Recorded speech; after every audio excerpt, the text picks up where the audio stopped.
미래세, 약유선남자, 선여인, 신열의 지혜자, 당위연설, 차법화경, 사득문지, 위령기인, 득불해고, 약유중생, 불신수자, 당어열애, 여심묘법중, 시교리희.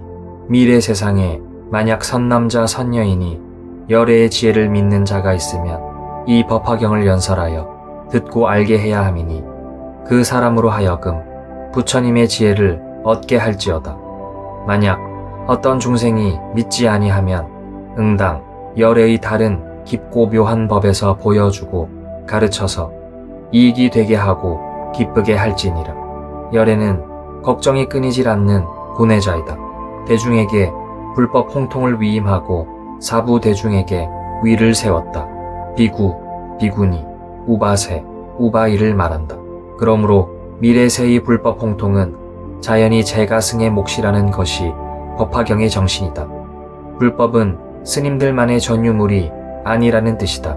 동물이나 식물도 포함이 되는 대승사상이다. 일체의 생물, 무생물도 모두 일컫는다.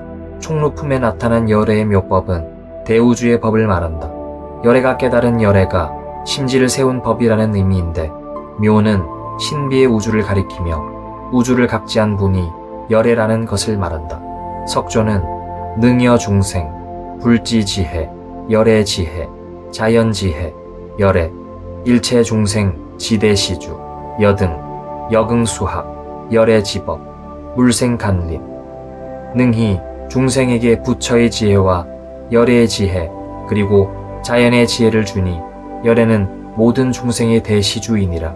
그대들도 열애의 법을 따라 배우고 소중히 아끼는 생각을 지녀야 하느니라. 위 경문에서는 소중한 석존의 깨달음이 나타나고 있다. 석존의 수행의 본은 무엇이었는가? 긴 세월에 걸친 수행에서 석존이 깨달은 것은 무엇이었는가?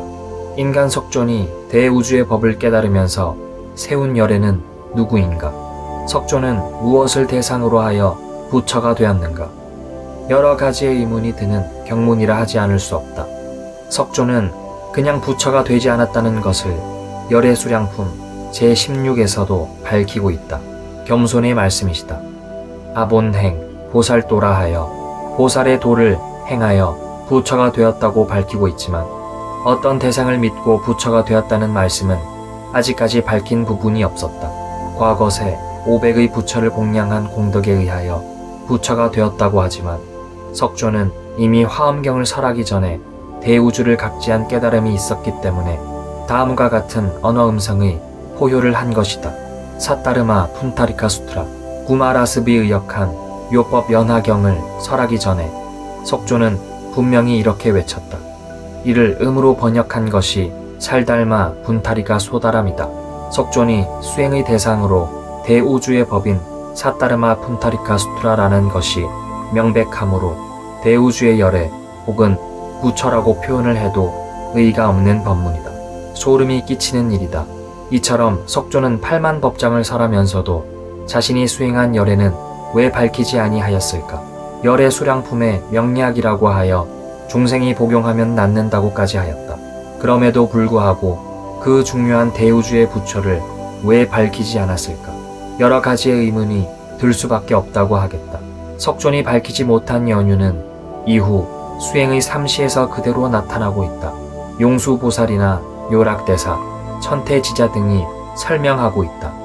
정법 1000년, 상법 1000년의 수행의 도는 이미 밝혀졌다.